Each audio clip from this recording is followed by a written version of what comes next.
संपत पाल पहुंची संघर्ष सेवा समिति कार्यालय। महिला सशक्तिकरण के क्षेत्र में गढ़े जाएंगे नए आयाम।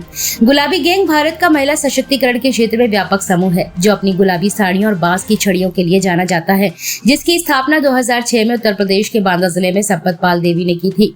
संपत पाल ने संगठन की शुरुआत बांदा जिले में महिलाओं की दुर्दशा को देखते हुए की थी, जो हिंसा और गरीबी की उच्च दर के लिए जाना जाता है। उनका उद्देश्य शक्तिहीनों की रक्षा करना, भ्रष्टाचार से लड़ना और गरीबों के बुनियादी अधिकारों को सुनिश्चित करना है।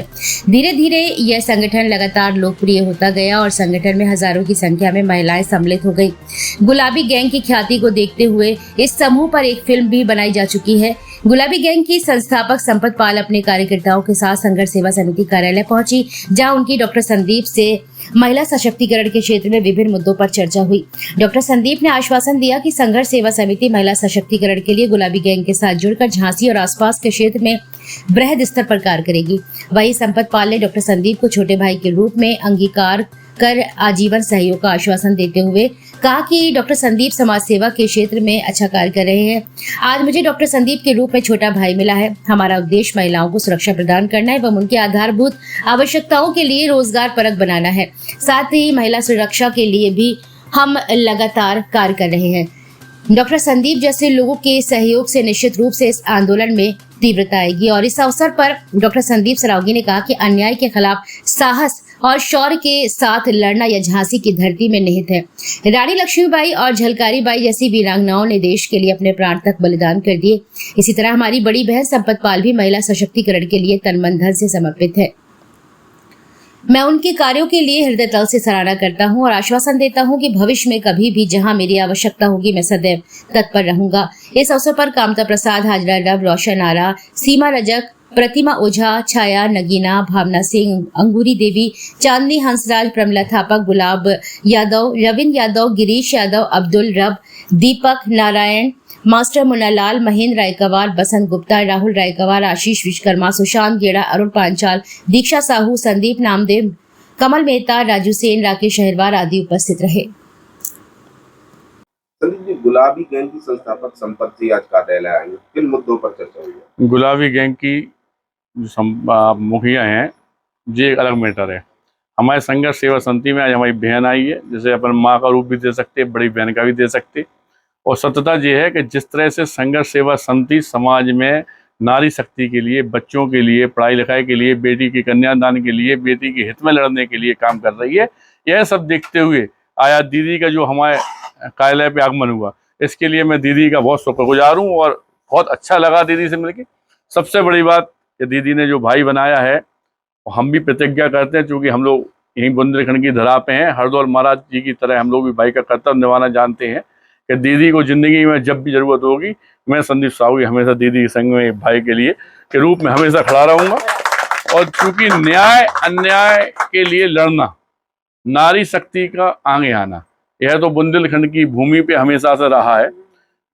और सबसे अच्छी बात यह है कि वीरांगना महारानी लक्ष्मीबाई भी इसी धरती पे बुंदेलखंड की धरा को जैसे गौरवान्वित किया है, इसी तरह से दीदी भी दिन रात प्रयत्न करके अपने सुख दुख परिवार छोड़कर दूसरों के सुख दुख को अपनाकर जिस तरह से काम कर रही हैं, उस तरह से वास्तविकता में ये देवीय स्वरूप है। और मैं दीदी के हमेशा ये प्रयत्न करूंगा कि दीदी की इच्छा पूरी करने में जहां हमारा सर्वोच्च लग सके हम लोग लगाएंगे।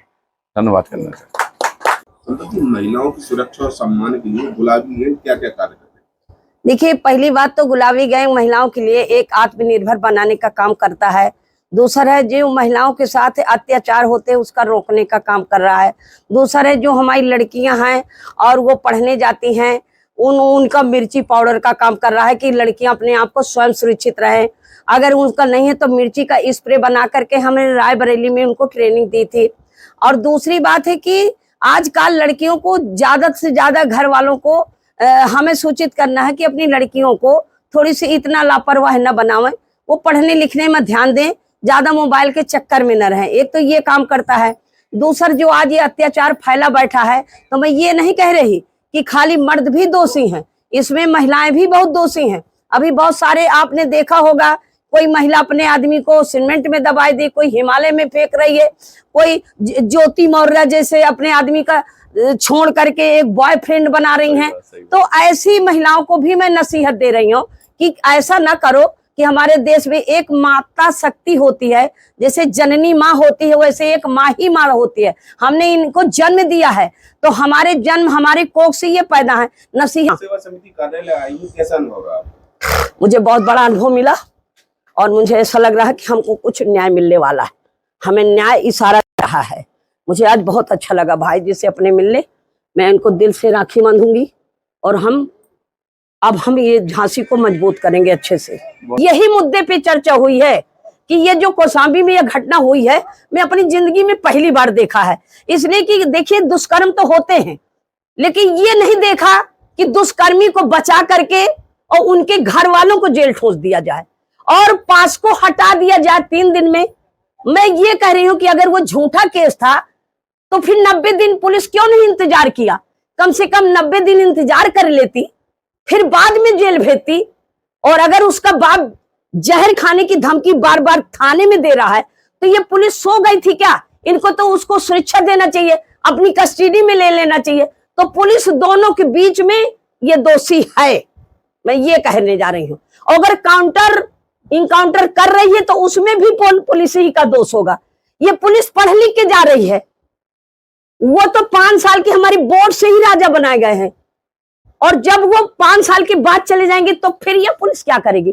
फिर किसके गुलाम बनेगी? तो ये सब